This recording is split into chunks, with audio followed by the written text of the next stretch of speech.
Mexico beats El Salvador 1-0, but leaves a lot of question marks. Let's go ahead and talk about this game and break it down to just what happened.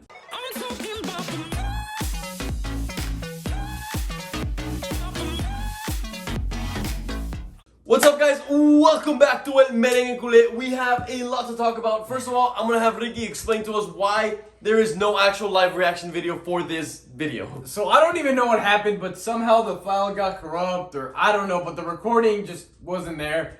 So we decided we couldn't leave you guys empty-handed, so we decided to do a post-game analysis video, a good old post-game analysis. Yeah, you guys haven't had one from us in a while, but right here, we're just sitting down on the couch talking to you what our sensations, what our feelings were from that game, and Jesus Christ. Ricky, explain to us the difference from the first half to the second half. It was a freaking roller coaster. The first half, we were pressing so well, we were pushing.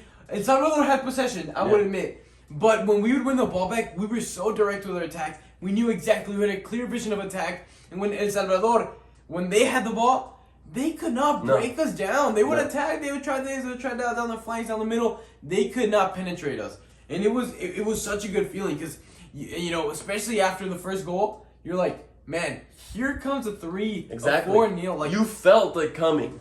Yeah. And like the players knew it. Funes Mori missed a vital chance minutes after the first goal. Yes.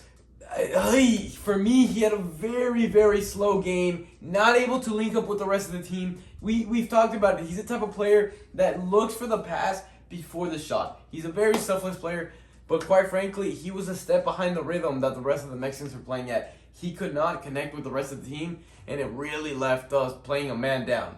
But exactly. I agree. But nonetheless, we finished that first half with the feelings that this was going to be a 3-4-0. We were going to come the second half and just run over El Salvador. Yeah. We ended the second half with so much energy. Like, you could just see the players running, and El Salvador just looked out of breath.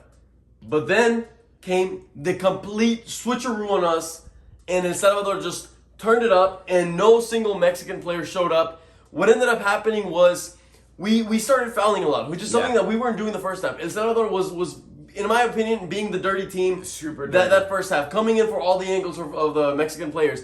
But the second half, the tables completely turned. And we started fouling. The refs started giving us yellow cards. And so we started playing a little weaker, in my opinion. Definitely. Especially also, again, like you already mentioned, the amount of fouls like on us or against us in the first half kind of scared our players a bit. Because they were coming in pretty hot with no consequences. Only one yellow card that I remember in the first minute of the first half. And like it left our players with a lot of question marks. So we started getting a little bit inventive, especially when we saw El Salvador gaining possession of the ball, getting to very counterattacking high, scary chances. The easiest way to stop them was to foul them. They have some very quick, very fast, nimble wingers. Yes. And we resorted to fouls, especially with a few of our players getting close to that. If they pick up another yellow card, they're out for the next game. Yep. And players like Edson Alvarez, who falls into that same category, could no longer commit those fouls that he's normally used to. He was the one actually making some vital mistakes, giving up the ball in very crucial positions, and allowing El Salvador to get very, very scary attacks.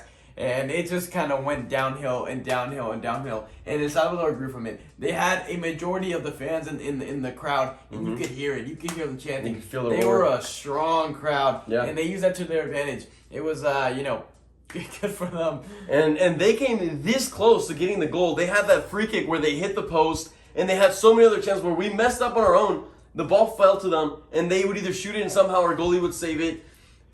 Honestly, the fact that they didn't score it to tie it up was kind of a miracle for Mexico. But in the end, we can recap. We come out with the 3 points. It gives us the first spot finish, which was much needed. Which is very important. And the reason for why it was so important is because it allows Mexico and the United States to be on the opposite side of the bracket, allowing them to potentially reach to that final against each other.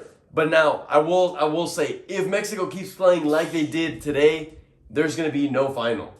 Yeah, that's the scary part. Because even when we take it back to the game against Trinidad and Tobago, we played well, but we were so bad at finishing. Yes. This first half, we played really well. We were so bad at finishing. The goal we scored came from our outside back, Chaca Rodriguez, a player that I'm liking a lot. Yeah. But it was a shot that got completely deflected.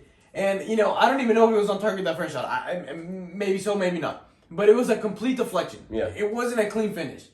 And then you know, Guatemala's a different story. We were able to finish. But again, another game against, you know, Salvador, the one today, where we lacked finishing so bad. And if that continues, a lot of red flags are going to be raised. Definitely. Guys, of course, if you watch this game, please let us know down in the comments what your thoughts were. Honestly, hats off to El Salvador. They played a phenomenal game. They have a phenomenal team, and I think, honestly, that's a squad that most teams in CONCACAF are going to have to be careful with whenever they're playing them in the in the elimination round to get into the World Cup.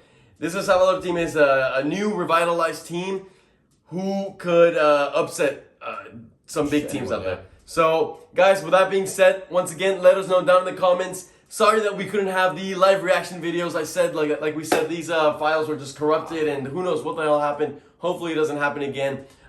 We'll see you for the next video. Hopefully maybe some Real Madrid, some Barca news, or if not, the next Mexico game, which we don't know who it's going to be against, probably Qatar.